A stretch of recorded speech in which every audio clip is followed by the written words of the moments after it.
जब इंसान मरता है माल की तरफ देखता है, जमीन की तरफ देखता है, मकान की तरफ देखता है, बिल्डिंग की तरफ देखता है। जो बिल्डिंग उस मालिक के फेस के बगैर, चेहरे के बगैर खुलता भी नहीं था, उनका दरवाजा लॉक हो जाता था। उनकी परमिशन के बगैर कोई उसके घर में नहीं आ सकता था। लेकिन उस घर को छोड़ के अलविदा कह जाएंगे और कहेंगे आए घर मैं तुम्हें छोड़ के जा रहा हूँ, क्या तुम मेरे साथ जाने के लिए तैयार हो? घर का भी वही जवाब होगा कि मैं तुम्हारे साथ जाने के लिए तैयार नहीं हूँ। जमीन का भी वही जवाब है कि मैं तुम्हारे साथ जाने के लिए तैयार नहीं हूँ। मेरे भाइयों, दुनिया की तैयारियां कर लीजिए।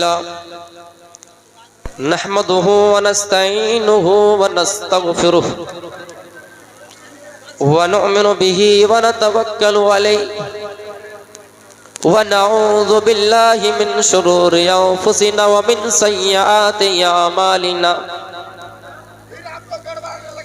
मन यहदिहिल्लाहु फला मुज़िल्ल लहु व मन युज़लिलहु फला हादिय लहु। व अशहदु अल्ला इलाहा इल्लल्लाह व अशहदु अन्ना मुहम्मदन अब्दुहु व रसूलुहु। अरसलहु बिल हक़्क़ि बशीरन व नज़ीरा व दाइयन इलल्लाहि बिइज़्निहि व सिराजम मुनीरा। व क़ाल अन्नबी सल्लल्लाहु अलैहि वसल्लम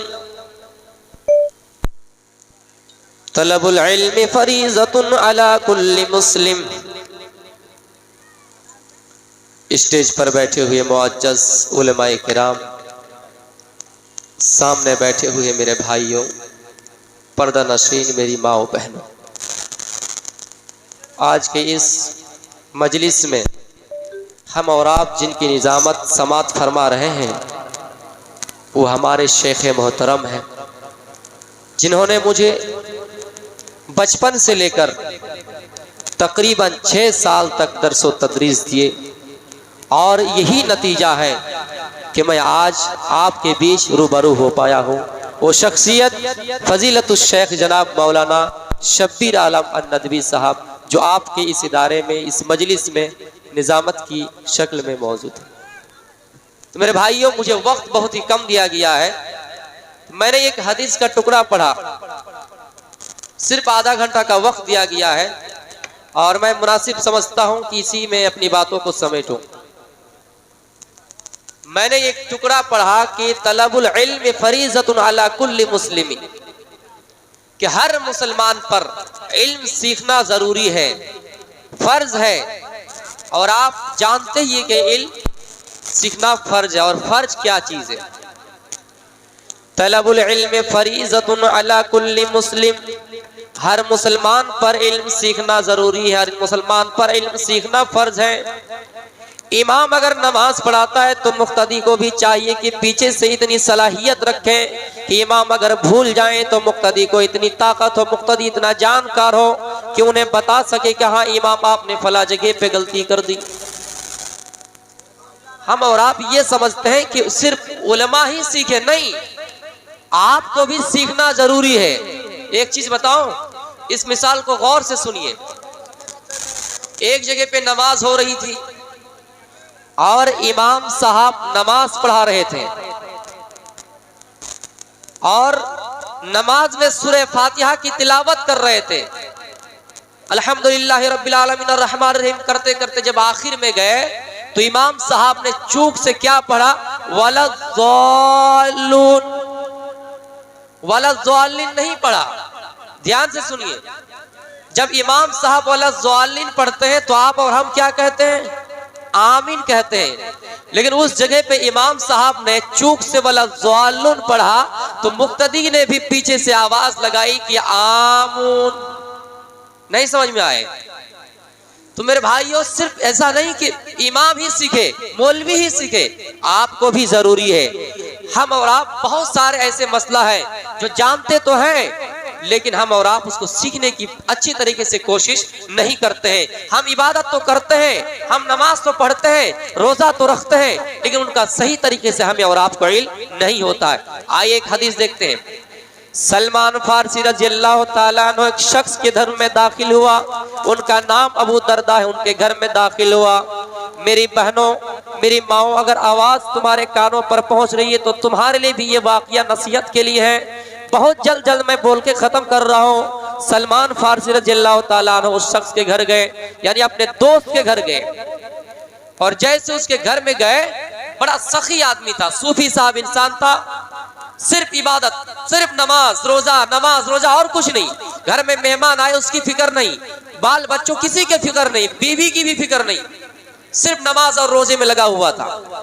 सलमान फारसी रज़ियल्लाहु ताला अन्हु उनके घर आए और देखा कि अबू दरदा घर में नहीं है। उनकी बीबी को देखा कि घर में मौजूद है। फराआ उम्मत दरदा, उनकी बीबी उम्मत दरदा को देखा, इस हाल में देखा कि मुतबज्जिलतन बिखरे हुए हैं, सरों में कंघियां नहीं किए हैं, बाल में कभी कंघियां नहीं किए हैं, तेल लगाए हुए नहीं है, ऐसे बाल बिखरा पड़ा है और ऐसा लग रहा है कि उसका कोई दुनिया में है ही नहीं, उसका शौहर नहीं है, उसका बेटा नहीं है, उसकी बेटी नहीं है, कुछ नहीं है।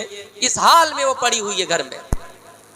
सलमान फारसी ने देखा कि यार ये कब से बालों में कंघियां नहीं किए हुए हैं, सरों में कभी तेल नहीं लगाए हैं। आजकल की औरतें तो बहुत कुछ इस्तेमाल कर रही है, उस जमाने में जो कुछ चल रहा था तेल वगैरह, ये कुछ नहीं किया हुआ है, मेकअप वगैरह कुछ भी नहीं किए हुए। इसने डायरेक्ट देखा और कहा इस हाल का माशानु की तुम्हारा हाल ऐसा क्यों है, तुम ऐसा क्यों पड़े हो। हदीस के अल्फाज है मुतबज्जिलतन, ऐसा है गोया के सरों में तेल नहीं है, कभी कंघियां नहीं किए हैं। उन्होंने क्या जवाब दिया, आए नौजवानों जवाब सुनिए। उस औरत ने कहा फलैसा लहू हाजतुन, तुम्हारे भाई को मुझसे कोई मतलब नहीं है, तुम्हारे भाई को तो सिर्फ अल्लाह से मतलब है, तुम्हारे भाई को तो सिर्फ नमाज से मतलब है, तुम्हारे भाई को तो सिर्फ रोजे से मतलब है, मुझसे उसके कोई लेना देना नहीं, कोई सरोकार नहीं, कोई मतलब नहीं है। मैं कहाँ रहती हूँ, ना मुझे खाने की फिक्र है, ना कुछ है, ना कभी खाना देता है, ना कपड़ा देता है, सिर्फ अल्लाह अल्लाह करता है, नमाज करता है। आए मुसलमानों, कोई अगर इंसान आपके मोहल्ले में ऐसा है तो उनसे भी ये मेरी अपील है और मैं ये नसीहत करके जाना चाहता हूँ। और आगे का अल्फाज सुनिए, पूरा मुकम्मल सुनिए, मैं आपको तशरीह के साथ बता रहा हूँ। मेरे भाइयों, उस औरत ने ये जवाब दिया तो सलमान हक्का बक्का रह गए कि क्या बात है कि तुम्हारे शौहर को तुमसे कोई मतलब नहीं है, सिर्फ नमाज से मतलब है।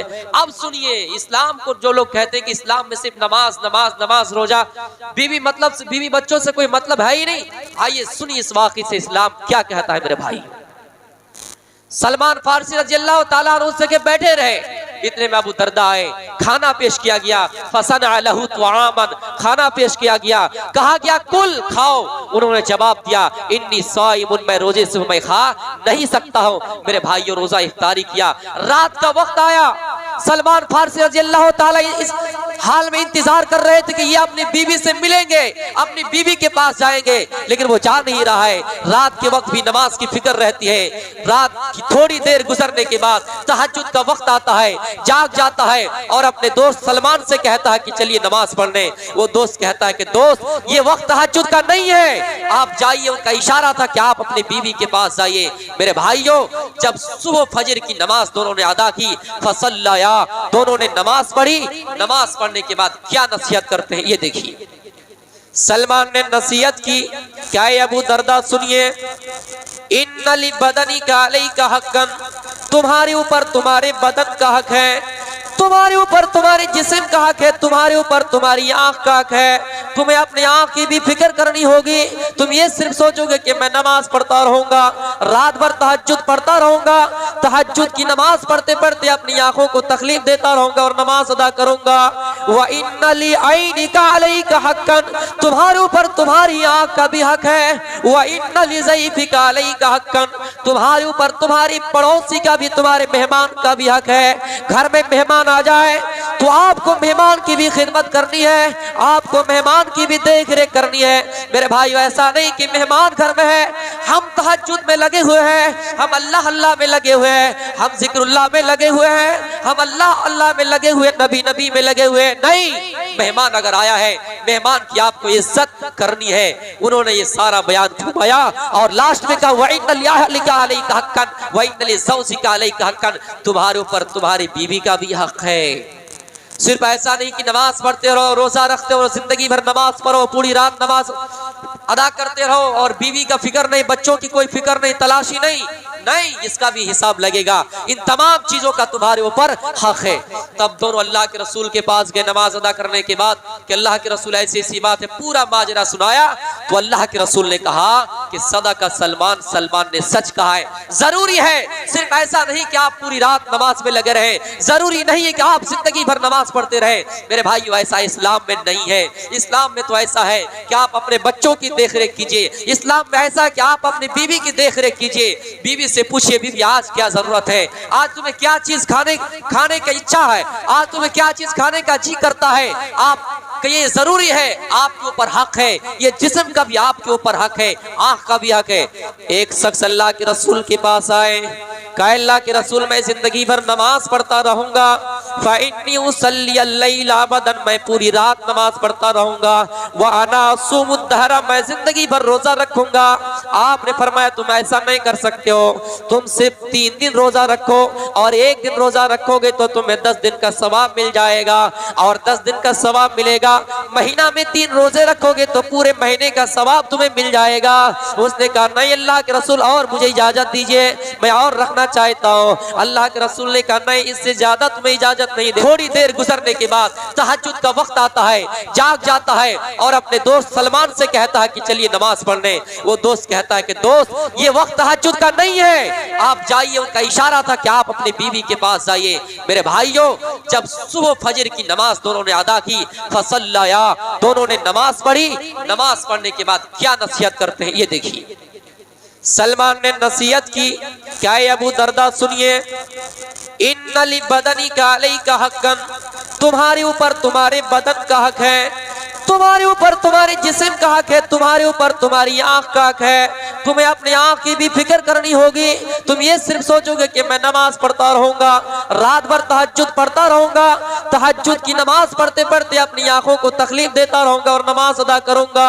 व इन्ना लि ऐनिका अलैका हक्कन, तुम्हारे ऊपर तुम्हारी आंख का भी हक है। व इन्ना लि ज़ैफिका अलैका हक्कन, तुम्हारे ऊपर तुम्हारी पड़ोसी का भी, तुम्हारे मेहमान का भी हक है। घर में मेहमान आ जाए तो आपको मेहमान की भी खिदमत करनी है, आपको मेहमान की भी देख रेख करनी है। मेरे भाइयों, ऐसा नहीं कि मेहमान घर में है, हम तहज्जुद में लगे हुए हैं, हम अल्लाह अल्लाह में लगे हुए हैं, हम जिक्रुल्लाह में लगे हुए हैं, हम अल्लाह अल्लाह में लगे हुए, नबी में लगे हुए। नहीं, मेहमान अगर आया है, मेहमान की आपको इज्जत करनी है। उन्होंने ये सारा बयान घुमाया और लास्ट में कहा व इन्ना लि अहलिका अलैका हक्कन व इन्ना लि ज़ौजिका अलैका हक्कन, तुम्हारे ऊपर तुम्हारी बीवी का भी हक है। सिर्फ ऐसा नहीं कि नमाज पढ़ते रहो, रोजा रखते हो, जिंदगी भर नमाज पढ़ो, पूरी रात नमाज अदा करते रहो और बीवी का फिक्र नहीं, बच्चों की कोई फिक्र नहीं, तलाशी नहीं, इसका भी हिसाब लगेगा। इन तमाम चीजों का तुम्हारे ऊपर हक है। तब दोनों अल्लाह के रसूल के पास गए नमाज अदा करने के बाद कि अल्लाह के रसूल ऐसी ऐसी बात है, पूरा माजरा सुनाया। तो अल्लाह के रसूल ने कहा कि सदाका सलमान ने सच कहा है। जरूरी है, सिर्फ ऐसा नहीं कि आप पूरी रात नमाज में लगे रहे, जरूरी नहीं है कि आप जिंदगी भर नमाज पढ़ते रहे। मेरे भाइयों, ऐसा इस्लाम में नहीं है। इस्लाम में तो ऐसा है कि आप अपने बच्चों की देखरेख कीजिए। इस्लाम में ऐसा है कि आप अपनी बीवी की देखरेख कीजिए। बीवी से पूछिए, बीवी आज क्या जरूरत है, आज तुम्हें क्या चीज खाने की इच्छा है, आज तुम्हें क्या चीज खाने का जी करता है। आप ये जरूरी है, आपके ऊपर हक है, ये जिस्म का भी आपके ऊपर हक है, आंख का भी हक है। एक शख्स अल्लाह के रसूल के पास आए, कहा अल्लाह के रसूल मैं जिंदगी भर नमाज पढ़ता रहूंगा, फ़इन्नी उसल्ली अल-लैल अबदन, मैं पूरी रात नमाज पढ़ता रहूंगा, व अना असुमु दहरा, मैं जिंदगी भर रोजा रखूंगा। आपने फरमाया तुम ऐसा नहीं कर सकते हो, तुम सिर्फ 3 दिन रोजा रखो और 1 दिन रोजा रखोगे तो तुम्हें 10 दिन का सवाब मिल जाएगा और 10 दिन का सवाब मिलेगा। महीना में 3 रोजे रखोगे तो पूरे महीने का सवाब तुम्हें मिल जाएगा। उसने कहा नहीं अल्लाह के रसूल, और मुझे इजाजत दीजिए, मैं और रखना चाहता हूँ। अल्लाह के रसूल ने कहा नहीं, इससे ज्यादा तुम्हें इजाजत नहीं देता हूँ। चलो एक काम करो, 1 दिन रोजा रखो और 1 दिन नागा करो, ऐसा करो, 100 में दाऊदी पर अमल करो, इससे ज्यादा मैं तुम्हें इजाजत नहीं दे सकता, तुम ऐसा नहीं कर सकते हो कि जिंदगी भर रोजा रखो और अपनी बीवी का हक अदा न करो, अपने बच्चों का हक अदा न करो। ऐसी बात इस्लाम में नहीं है। ऐसा करने पर इस्लाम आपको उबारता भी नहीं है। मेरे भाइयों, इस्लाम ने जिस तरह तौर तरीका सिखलाया, इसीलिए तो अल्लाह फरमाता है लक़द कान लकुम फी रसूलिल्लाहि उस्वतुन हसना। आए लोगों, हमने मुहम्मदुर रसूलुल्लाह सल्लल्लाहु अलैहि वसल्लम को इस दुनिया में लोगों के लिए नमूना बनाकर भेज दिया है। हमने मोहम्मद को रसूल को नमूना के लिए, हमने लोगों के लिए मिसाल बनाकर भेजा है।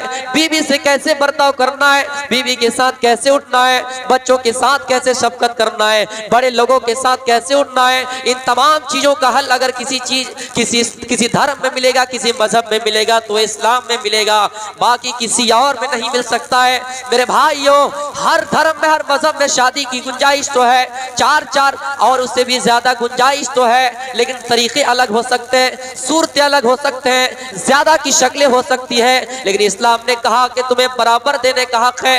अगर तुम दो शादी करते ही हो तो तुम्हें बराबर देने का हक है। मेरे भाइयों, इस्लाम ही वो धर्म है जिन्होंने कह दिया कि इस्लाम तुम्हारे लिए कंप्लीट मजहब है, इस्लाम तुम्हारे लिए मुकम्मल धर्म है।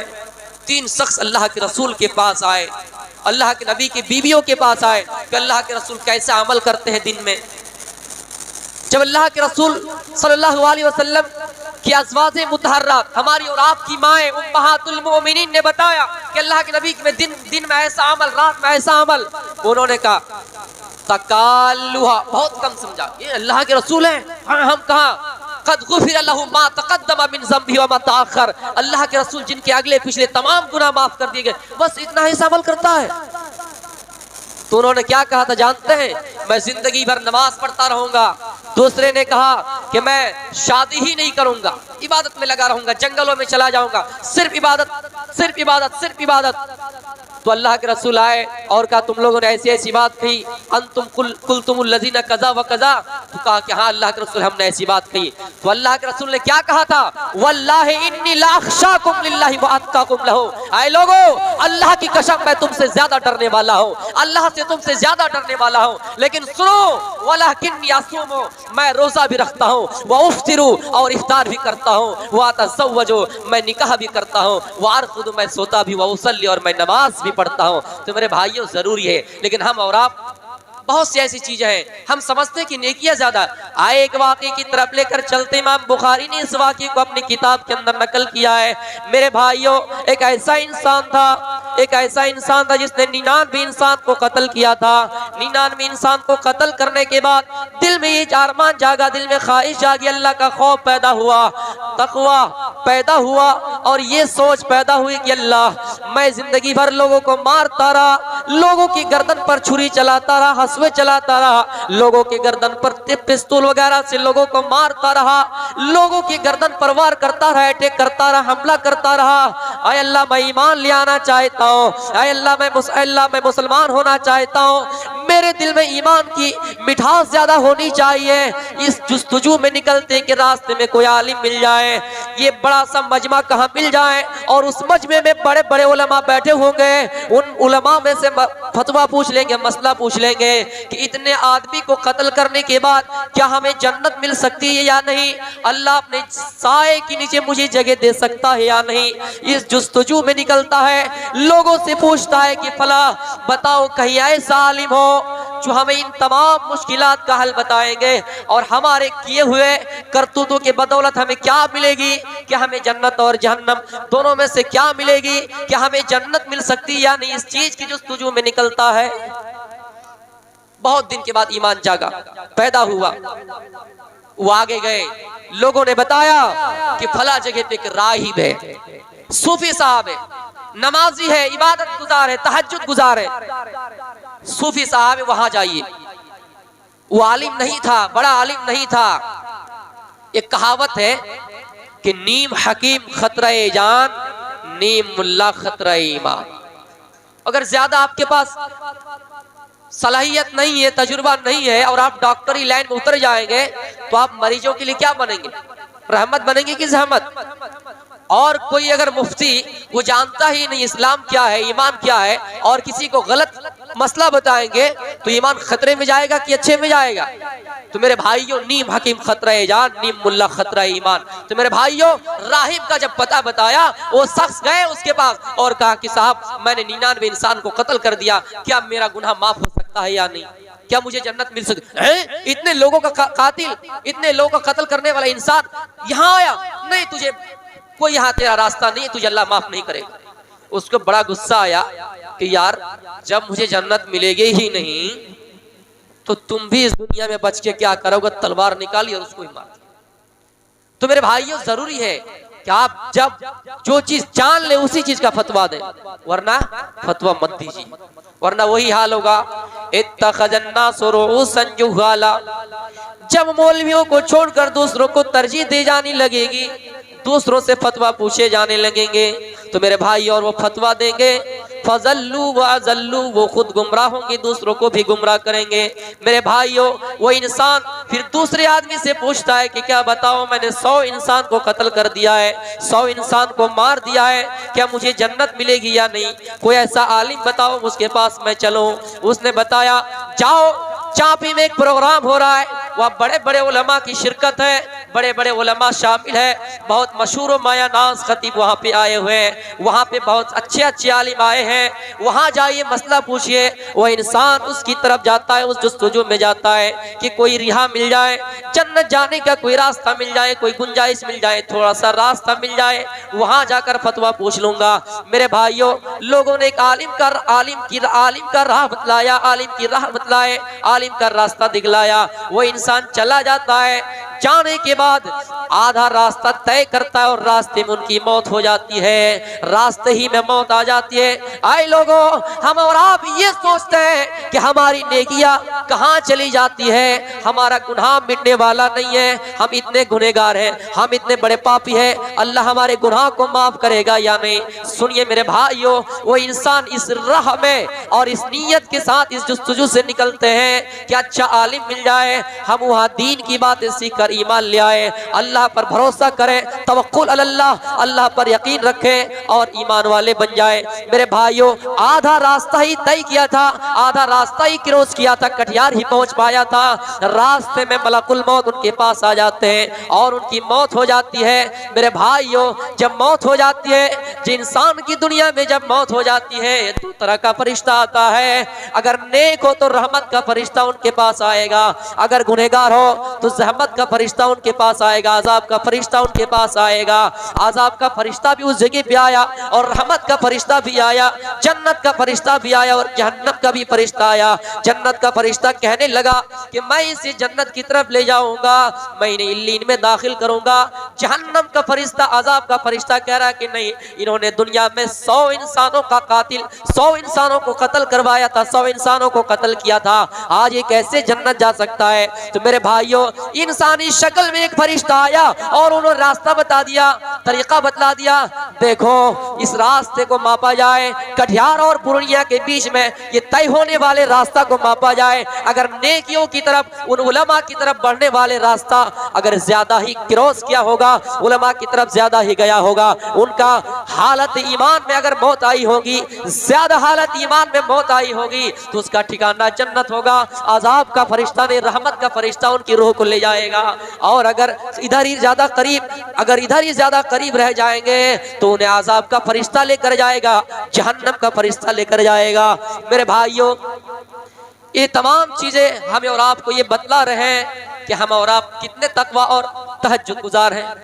हम हैं लेकिन हम जानते नहीं कि कब करें, इसलिए इल्म सीखना हर इंसान के लिए जरूरी है, लाजमी है। मेरे भाई, कटिहार में ट्रेन लगी हुई है, हम यहाँ और आपको इल्म नहीं है, हमें पटना जाना है, एक ही तरफ गाड़ी लगी हुई है, एक गाड़ी सिलीगुड़ी की तरफ जा रही है, एक गाड़ी पटना की तरफ। लेकिन अगर हमें इल्म हो तो हम सही वक्त पे पटना पहुंच सकते हैं। इल्म ना हो, हम जब चाहे जिस गाड़ी में बैठ जाए और हमें कहां से कहां लेके जाए। इसलिए इल्म बहुत जरूरी है, हमें और आपको इल्म से जुड़े रहना चाहिए। इल्म ही वो चीज है, अल्लाह के रसूल सल्लल्लाहु अलैहि वसल्लम फरमाते हैं कि इल्म की फजीलत ऐसे है, आबिद पर अगर कोई आलिम है और कोई आबिद, इबादत गुजार, तहज्जुद गुजार, सूफी, राहिब, मेरे भाइयों, 14वीं रात की फजीलत तमाम सितारों पर जिस तरह है उस तरह मेरे भाइयों इतना सा फर्क बताया है। लेकिन हम और आप इल्म से बहुत कोसों दूर चले गए। इल्म से पीछे चले गए। आप जानते हैं कि हम किस मुल्क में रहते हैं, तालीमी मायार कहां से कहां चले गए हैं। वो कुछ दिन हुआ सफर कर रहे थे, ट्रेन में कुछ लोग आए टिकट दिखाने के लिए। लड़का लड़की एक ही जगह पे बैठा हुआ था, किसी को कहीं जाना था, किसी को कहीं जाना था। टिकट में हेरफेर हो गया, तब्दीली हो गए। जो लोग आए थे मामा शक्ल में, नाम नहीं लूंगा वरना मुकदमा होता है, वैसे लोगों को अंदर डाला जाता है। टिकट चेक करने के लिए आए। होना ये चाहिए था कि अगर मामला यहां तक आ जाए, लड़का लड़की दोनों अगर एक ही जगह पे हो तो हम और आप क्या कहेंगे? खड़े हो जाओ। दोनों अगर एक ही जगह हो तो कहेंगे कि खड़े हो जाओ। अरे लड़का अगर कहीं जा रहा है तो कहेंगे जा रहा है, और लड़की अगर कहीं जा रही है तो जा रही है, और दोनों को एक साथ कहेंगे तो क्या कहेंगे? कि जा रहे हैं। तो उस जगह पे उन कमीनों ने क्या किया, क्या कहा जानते हैं? चलो खड़ा खड़ी हो जाओ। ऐसे लोगों को पॉलिटिकल में कुर्सी थमा दिए गए। स्कूल में, फला स्कूल में इंटरव्यू हो रहा था, आप नहीं जान पाएंगे, शायद उलमा इस चीज को समझ पाएंगे। इंटरव्यू लेने के लिए आए, बोर्ड में एक चीज लिखा NATURE, और सब विद्यार्थी से पूछ रहा है, सब स्टूडेंट से पूछ रहा है कि क्या लिखा है। कोई नहीं पढ़ पाया कि ये नेचर है, कोई नहीं पढ़ पाया। सब कह रहा है कि नटूरे, कोई नटूरे, कोई कुछ पढ़ रहा था। जब टीचर के पास आया, अध्यापक के पास आया, उनसे पूछा कि तुम्हारे बच्चों की ऐसी स्थिति क्यों है, स्कूल की स्थिति क्यों है, तुम्हें नौकरी से बर्खास्त कर दिया जाएगा। टीचर क्या कहती है जानते हैं? टीचर कह रहे कि अगर नौकरी से हमें बर्खास्त करोगे तो हमारा फुटोरो के क्या होगा। तुम्हारे भाई ऐसी ऐसी सूरत हाल है। आइए मैं एक वाकया बता रहा हूं गौतम बुद्ध के सिलसिले में। गौतम बुद्ध ने एक मर्तबा कह दिया था 32 आगम सूत्र के अंदर, उनमें से एक में ये वाकया आज भी लिखा हुआ है, और इसके ऊपर अंजना ओम कश्यप जो एंकर है बहुत बहस करती रहती है। गौतम बुद्ध ने एक बात लिख दी थी कि एक इंसान को 4 पत्नियां होना जरूरी है। इसके ऊपर काफी देर तक बहस चली। 4 पत्नियां, तो गौतम बुद्ध ने आगे तशरीह भी किया। 4 पत्नियां कैसी थी? एक इंसान था, 4 पत्नियां थी, बहुत मोहब्बत करता था। मोहब्बत करते करते जब मौत का वक्त करीब आया, इंतकाल का वक्त करीब आया, मृत्यु का समय करीब आया,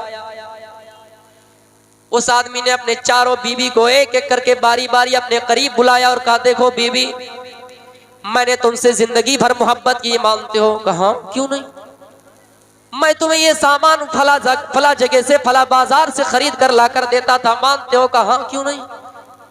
कब मैं तुमसे ज्यादा मोहब्बत करता था, हालांकि माँ बाप से भी ज्यादा तुमसे मोहब्बत करता था। कुछ लोग होते ही है। कहा मानती हूँ। बीवी एक काम करो, मैं मरने जा रहा हूँ, एक काम करो, मैं इस दुनिया को छोड़कर अलविदा कह रहा हूँ, रुखसत हो रहा हूँ, तुम भी मेरे साथ चलो, शमशान घाट में भी तुम भी मेरे साथ चलो, तुम भी अपनी मेरे साथ जाकर चीता जला देना। मैं जब मुझे जलाया जाए, मेरा चीता जलाया जाए, तो तुम भी उस अपने शव में, मेरे शव में तुम भी कूद जाना और बलि दे देना, तुम भी मेरे साथ उस दुनिया में चलो। गोया कि गौतम बुद्ध का ईमान था इस बात पर कि उस दुनिया जाना है। गौतम बुद्ध ने अपनी पत्नी से कहा, तुम जाने के लिए तैयार हो? उस पत्नी ने कहा कि नहीं, मैं नहीं जा सकती। आए मेरे शौहर, दुनिया की मोहब्बत तुम्हारे लिए और हमारे लिए मंडला रही थी, ये मानती हो। तुम दुनिया में मुझसे मोहब्बत करते थे, ये भी मानती हो। दुनिया में फला जगह से सामान खरीद कर लाकर मुझे देते थे, अपने माँ बाप को छुपा कर मुझे लाकर देते थे, माँ का दरवाजा क्रॉस करके मेरे कमरे में लाकर मुझे देते थे, और मैं खुश हो जाती थी, ये बात मैं मानती हूँ। लेकिन आज तुम इस दुनिया से जा रहे हो, मैं तुम्हारे साथ जाने के लिए तैयार नहीं। जाओ, तुम मर रहे हो, तुम जाओ मरो, मैं तुम्हारे साथ जा नहीं सकती। उसने कहा, बीबी क्या मोहब्बत की यही मिसाल है? कहा ऐसी ही मिसाल है। दुनिया में इंसान, एक इंसान का उस वक्त तक कले है जब तक वो इंसान उसको कुछ देता रहता है, और जब तक उसको कुछ मिलता रहता है। आज मैं आपको कुछ नहीं दे सकती और आप भी मुझे कुछ नहीं दे सकते, आप इस दुनिया से जा रहे हैं, लिहाजा आप जाइए, मैं आपके साथ उस दुनिया में जाने के लिए तैयार नहीं हूँ। उन्होंने अपनी दूसरी बीवी को बुलाया और अपने करीब बिठाया और कहा, मोहतरमा देखो, मैं इस दुनिया से जा रहा हूँ, तुम मेरे साथ चलो। कहा कैसे? कहा तुम्हारी पहली बीवी ने क्या बताया? कहा वो कहा कि नहीं जाएगी। कहा तुम जाओगी? कहा हाँ मैं जाऊँ। नहीं, उन्होंने भी कहा कि नहीं जाऊँ, उन्होंने भी इनकार कर दिया।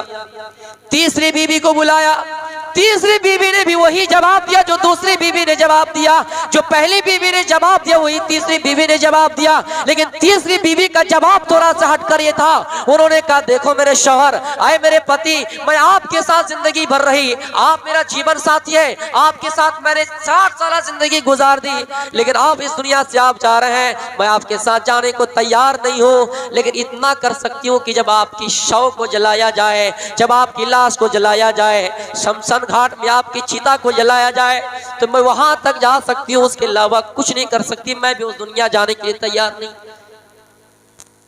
तीसरी बीवी थोड़ी सी लाइन पे आया और क्या कहा कि मैं शमशान घाट तक जा सकती हूँ।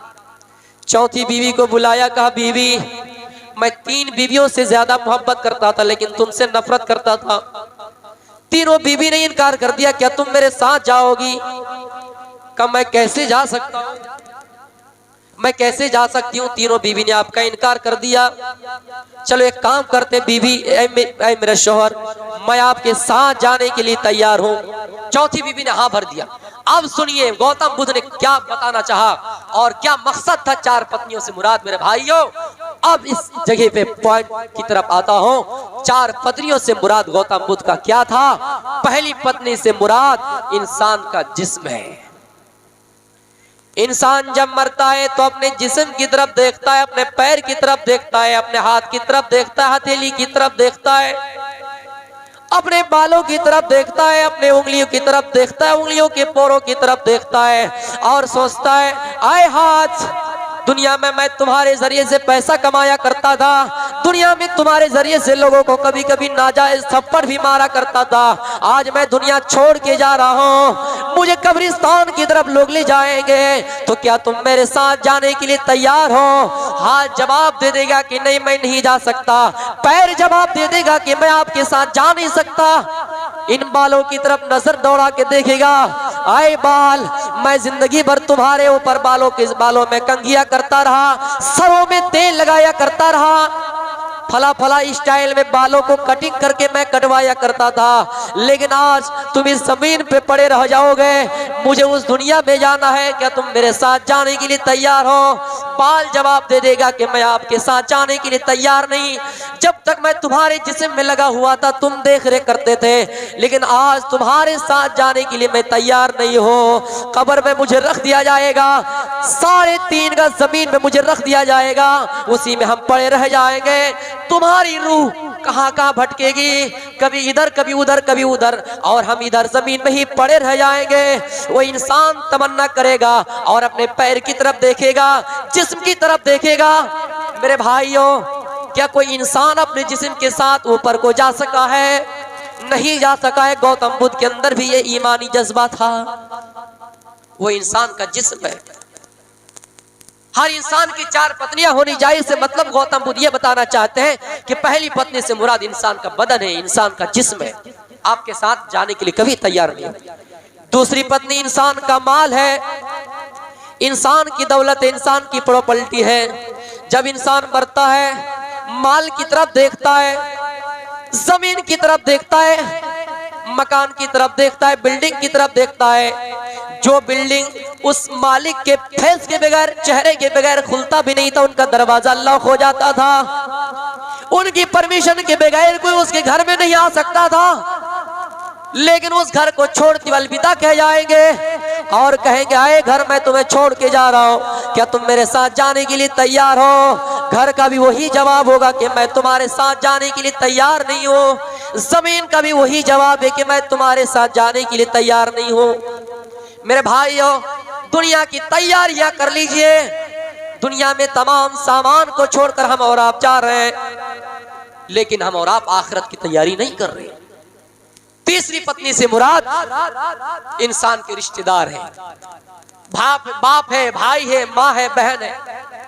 बाप से इतनी मोहब्बत है, बाप कभी नहीं चाहता कि मेरा बेटा मुझसे अलग हो। माँ से इतनी मोहब्बत है, बारिश के कतरों में माँ भीगती हुई अपने परों के नीचे, आंचल के नीचे अपनी औलाद को छिपाए रखती है। मेरे भाइयों, लेकिन वही औलाद जब मरने के करीब आएंगे, जब मर जाएंगे, माँ मर जाएंगी, आप मर जाएंगे, ज्यादा से ज्यादा कब्रिस्तान तक जा सकती है, उसके अलावा नहीं। तीसरी पत्नी ने कहा था कि मैं शमशान घाट तक तो जा सकती हूँ, उसके अलावा नहीं जा सकती हूँ। और चौथी पत्नी से मुराद इंसान का अमाल है मेरे भाइयों, टूटी फूटी अमाल, चाहे कुछ भी करो वो आपके साथ जाएंगे और उसके अलावा कुछ अमाल आपके साथ नहीं जा सकते हैं। तो मेरे भाइयों, मैं इल्मी सिलसिले में तकरीर कर रहा था, एक ही तकरीर में कर रहा हूँ, तो भाई मेरे भाइयों, 4 पत्नियां से मुराद यहाँ गौतम बुद्ध का ये बताना मकसूद था।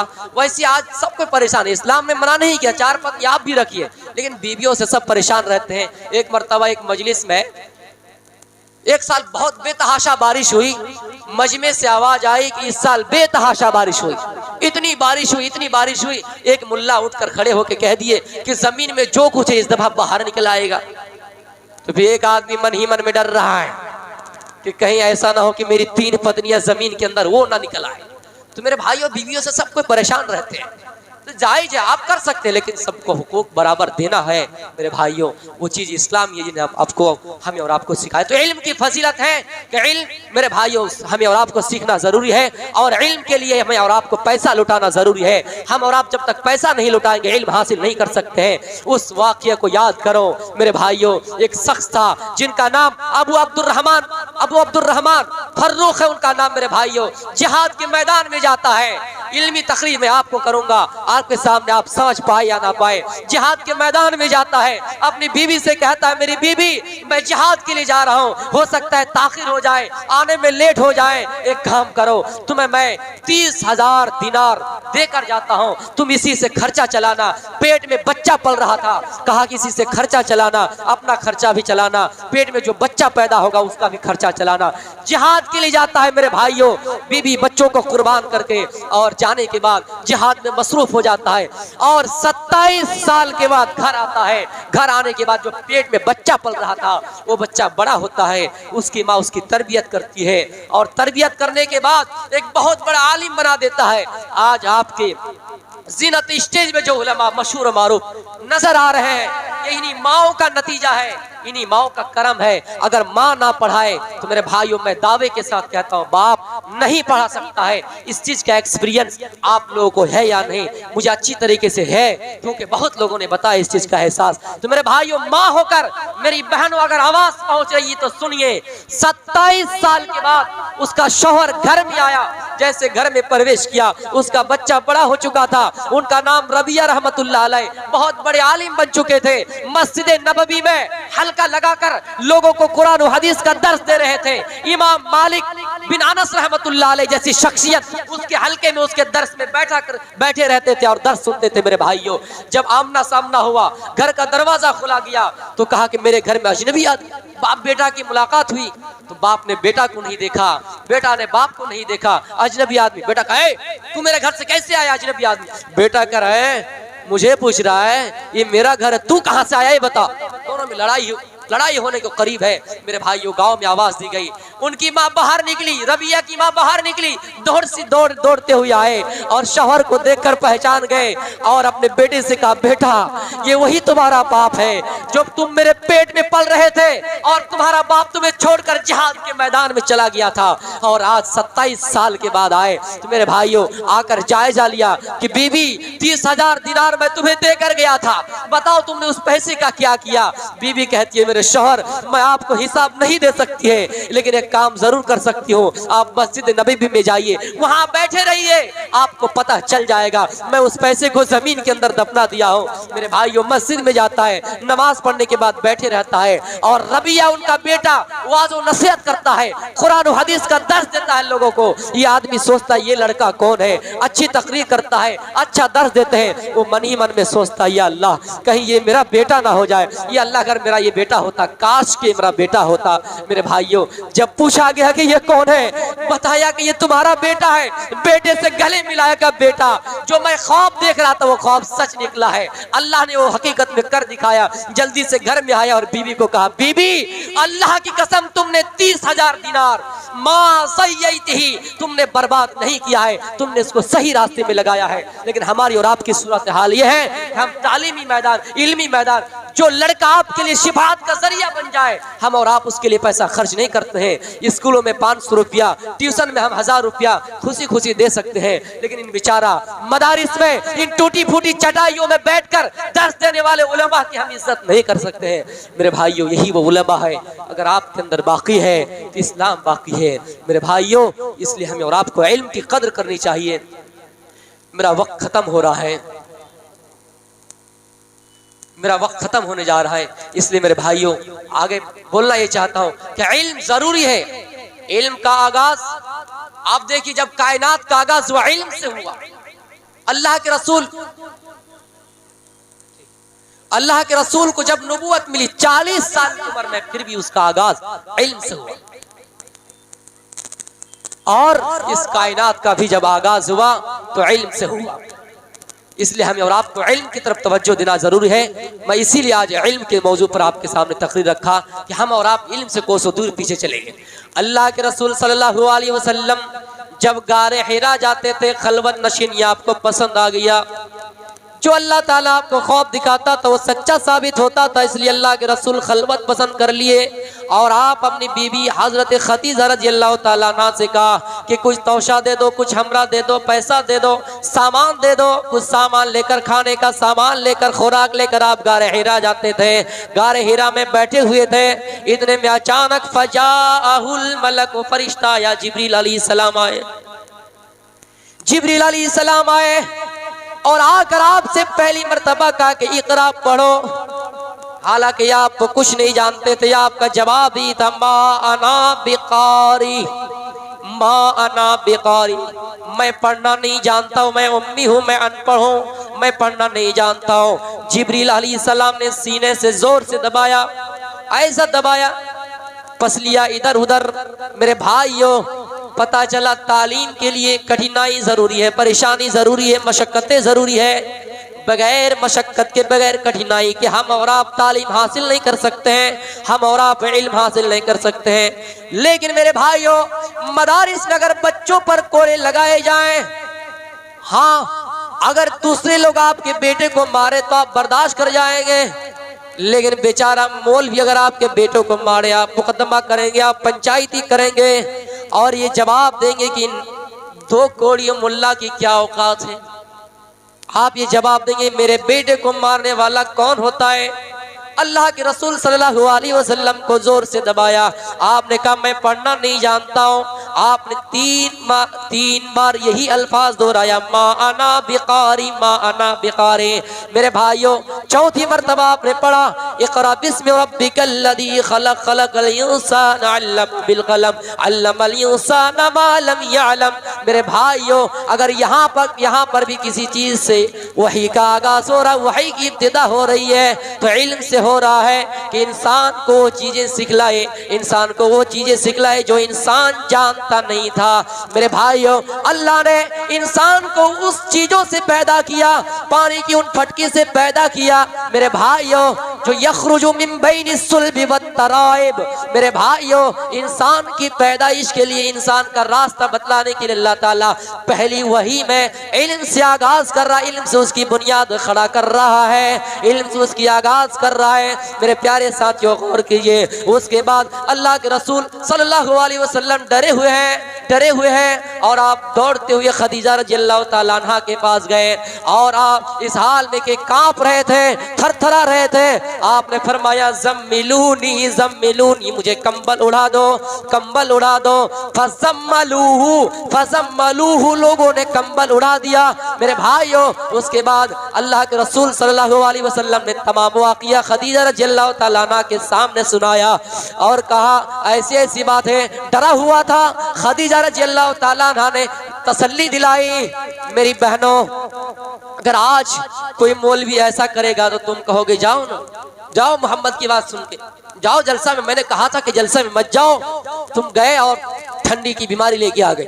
आजकल की माएँ होती तो ये कहती, लेकिन खदीजा रज़ियल्लाहु ताला अन्हा क्या जवाब देती है, आए अल्लाह के रसूल, जो इंसान दुनिया में किसी इंसान की बुराई ना करता हो, जो यतीमों के सरों पे हाथ फेरता हो, जो इंसान बच्चों पर शफकत बरतता हो, जो इंसान किसी का कुछ खाता नहीं हो, जो इंसान किसी के ऊपर जुल्म ना करता हो, जो इंसान कभी झूठ ना बोलता हो, जिनकी गवाही पर कुरैश वालों ने भी गवाही दी, मा जर्रबना इल्ला अलैका सिद्का, कुरैश वालों ने भी कहा कि अल्लाह के रसूल आप सच्चे हैं। आए अल्लाह के रसूल, जब आप इतने सच्चे हैं, आप तो दुनिया में किसी के ऊपर जुल्म करते ही नहीं है, तो आपके ऊपर ये पहाड़ कैसे टूट सकता है, आपके ऊपर ये मुसीबत कैसे आ सकती है, अल्लाह आपको कैसे रुसवा कर सकता है। मेरे भाइयों, खदीजा ने तसल्ली दिलाए, कहा कि अल्लाह आपको जरूर कुछ बनाएगा, अल्लाह आपको नबुवत अता करेगा।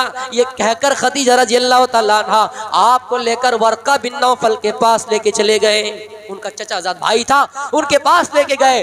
आगे का अल्फाज में बताना चाहता हूँ, जब वर्का बिन नौफल के पास ले गया और उन्होंने कहा कि तुम्हारे बेटे, तुम्हारे भतीजे ने ऐसी ऐसी बात कही, ऐसा ऐसा उनके सामने पेश आया। वर्का बिन नौफल समझ गए, क्योंकि वो इंजिल वगैरह की शरह लिखा करते थे, जो सुरियानी जबान में नाजिल हुई थी, इब्रानी जबान में वो लिखा करते थे। मेरे भाइयों, उन्होंने एक पेशिन गोई पढ़ी थी, पेशिन गोई किया और कहा, मोहम्मद है मेरे भतीजे। आप सब पढ़ लिया कि ये सल्लल्लाहु अलैहि वसल्लम, कहा मेरे भतीजे, आपके पास वही फरिश्ता आया था जो हजरत मूसा अलैहिस्सलाम के पास भी कभी आया था। आपके पास वही शख्स आया जो मूसा अलैहिस्सलाम के पास और दीगर अंबिया किराम के पास आया करता था।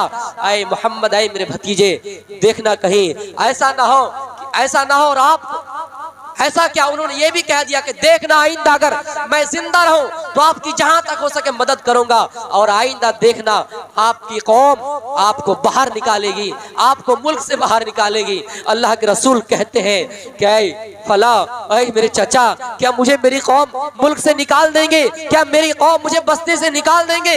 कहाँ आपको आपकी बस्ती से निकाल दिया जाएगा। अगर मैं जिंदा रहूं तो आपकी मदद करने की कोशिश करूंगा। तो मेरे बताने का मकसद यह है कि हर दौर में चाहे कोई भी परवान को चढ़ा है, मेरे भाइयों, उनको हरदम पीछे गिराने की कोशिश की गई है। और आप देख लीजिए, इंडिया में ऐसे ऐसे हालात हैं, मुसलमानों के ऊपर, मौलवियों के ऊपर, आलिमों के ऊपर कैसे कैसे, लेकिन हम और आपको जरूरी है कि हम और आप आलिमों की इज्जत करें, कद्र करें। हम और आप नहीं समझेंगे इन मकाम तो गैर कैसे समझेंगे।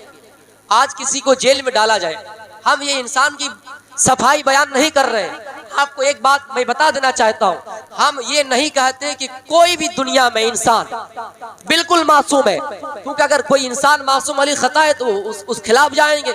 इंसान गुनाहों से उनका जुड़ा हुआ रहता है, वाबस्ता रहता है, वो मुरक्कब है गुनाह से, इसलिए हम किसी की सफाई बयान नहीं करते हैं। लेकिन अगर किसी को डाला जा रहा है तो ये भी एक तरह की साजिश है, मेरे भाइयों, जेल में डालने की कोशिश की जा रही है। लेकिन हम और आप इस चीज की बुनियाद खड़ा कर रहे हैं, खुद हम जगह दूसरों को दे रहे हैं, तब दूसरा मौका पाकर ऐसा करते हैं। तो मेरे भाइयों, खुसूसी आपसे मेरी दुआ होगी, अपील होगी कि आइंदा ऐसी हरकत नहीं कीजिएगा। इस घर का अगर कोई झगड़ा हो, हम अपने घरों में संभाल लेंगे, घरों का झगड़ा घरों में उलझा लेंगे। इस घर को आग लग गई, इस घर के ही चिराग से। हम सबको दुआ देकर जा रहे हैं कि वक्त कम मिलने पर मैं सही से तशरीह नहीं कर पाया, समझा नहीं पाया, इंशाअल्लाह मेरा अगर खिताब